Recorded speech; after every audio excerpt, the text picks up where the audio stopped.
जंगल में दर दर के भटक, दर दर की खाक छानी तेरी बंदगी से पहले मुझे कौन पूछता था, इस जिंदगी से पहले मैं तुम्ही को ढूंढता था। मैं खाक की जरा था और क्या थी मेरी हस्ती, मेरी बढ़ गई है कीमत तूने भर दिए है मोती। मजा क्या था जिंदगी में, मजा क्या था जिंदगी में, तेरी बंदगी से पहले मुझे कौन पूछता था, इस जिंदगी से पहले मैं तुम्ही को ढूंढता था। सदगुरु तुमको ढूंढ रहे हैं लेकिन तुझको भेद नहीं है। ये चीज को बहुत जानकार होना चाहिए। यही भेद नहीं जानने के कारण से जीवन भर किया गया भक्ति फिर 84 चक्कर में आप चला जाएगा। वही चीज हरि गुरु चिंतन, सदगुरु का चिंतन, सदगुरु का शब्द का पालन। अरे कहीं दौड़ो ऊपर।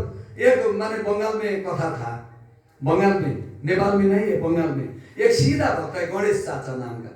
अरे बोला दीक्षा देते समय 5 शर्त, बोला अब झाँप मारना पड़ेगा माने गणेश चाचू ये माने धर्मदास का कोठी से। बोला अरे मरना पड़ेगा पहला, तब तो कैसे होगा, सब कुछ करेगा हजुर, झाँप नहीं मारेगा, नहीं कूदेगा तो फेल हो गया। सीधा एकदम सीधा भक्त था। मैंने कहने का मतलब गुरु परीक्षा लेगा, गुरु दक्षिणा चाहिए, गुरु दक्षिणा, गुरु को दक्षिणा चाहिए क्या, सारा जीवन का कर्म को दे दो। इसीलिए दूध मध्य घी भय मेहंदी नाही रंग, जतन बिना नहीं निकसे चरण दास लो ढंग। जो जाने या भेद को और करे प्रवेश, सो अविनाशी होता है घट में छूटे सकल कलेश।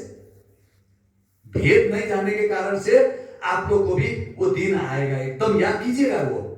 अरे क्या चीज, हम लोग अभी सत्संग कर रहे थे, भजन भाव इतना अच्छा, आंसू बहाए, क्या क्या हुआ, क्षणिक क्षणिक होगा ये। एकदम बहुत पीछे का सोच करके करना चाहिए। आपको जहां भी जाएंगे सत्य नाम, सतगुरुदेव, सत्य कबीर, बंदी छोड़, महामंत्र है ये।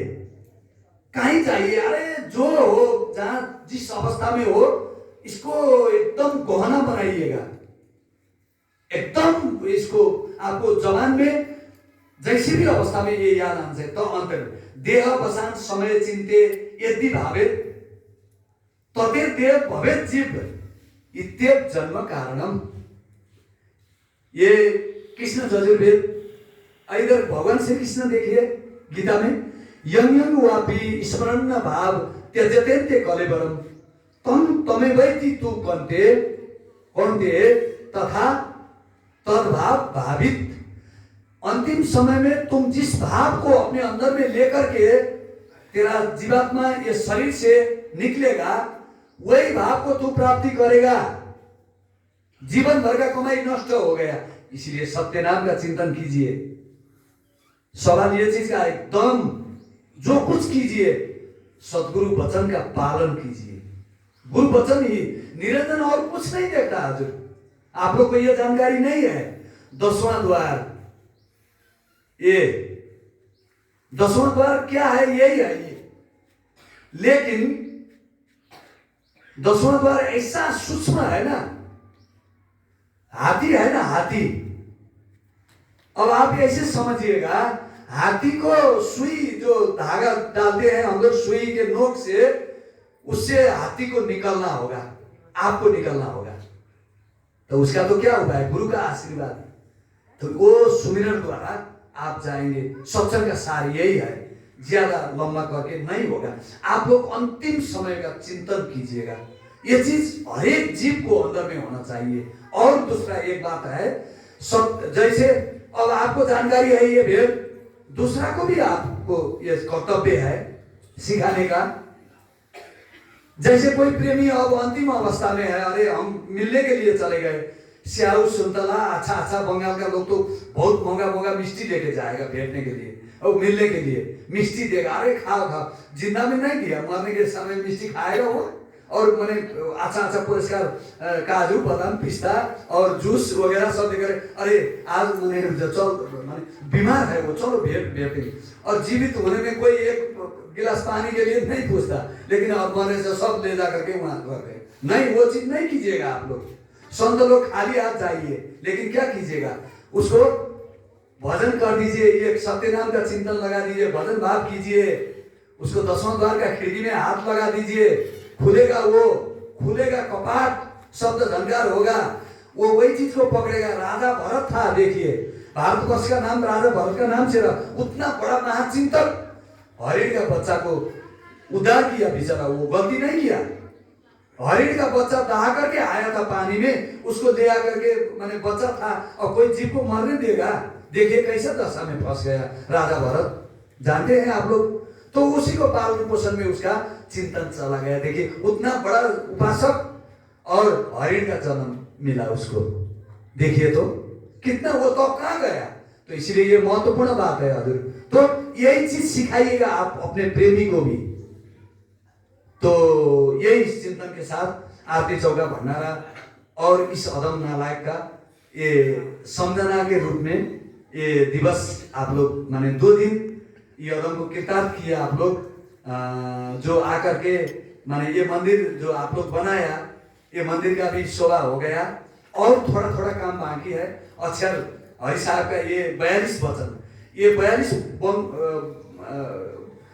वंश है ये धर्मदास साहब का, वो 42 वंश लिखा जाएगा। काम पूरा नहीं हुआ है, इसीलिए अब आज थोड़ा सा एक विषय का प्रैक्टिस किया था मैंने। क्या मुझे ही बहुत बड़ा माने संकट हो गया। क्यों? माने प्रेमी लोग को भूखा नहीं रखने का मेरा इच्छा था। अरे हर समय चाय बिस्कुट पिला खाया के यहाँ बैठा सत्संग करो, खिला पिला करके अच्छा मोटा ताजा करके रखूंगा बोला तो सब चला गया छोड़ करके, मुझे रोते रोते बैठ गया मैं। देखो कैसा, अब नहीं खिलाऊंगा तुम लोग को, अभी नहीं होगा। अब से सो एकदम बांध करके 7 बजे से यहाँ बैठा के सत्संग चालू करूंगा। तो सबका आशीर्वाद तो मुझे नहीं मिला ना अदम को। देखो घर पहुंच गया, ये दशा देखो जीव का। मेरा आंख में आंसू आ गया। क्यों? जीव का दशा देख करके।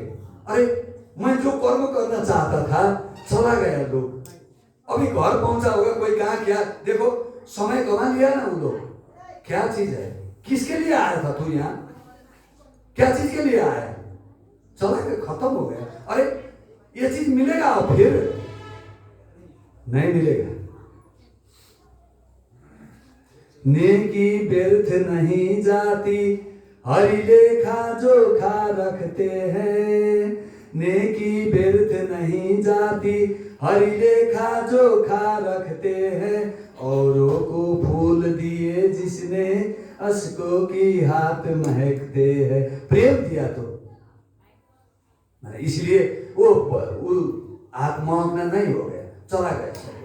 बहुत तकलीफ, इसलिए चिंतन हुआ। अरे जो चीज देना था मैं नहीं दे सका। अरे अभागा है जीव, भूला भड़का है एकदम। यही चीज समझाने के लिए संतों का अवतार होता है। लेकिन संत भी क्या करेगा, बचा नहीं सकता है। ये इसीलिए समुद्र में बहुत बड़ा ये खाई है, वहां जान करके झाप मारने जाएगा तो क्या करेगा। ये बहुत दुख का बात। और ठीक है, इसी विषय के साथ माने मैं अपना वाणी को विराम देता हूँ। बंद गर्नुहोस् यो रेकर्ड।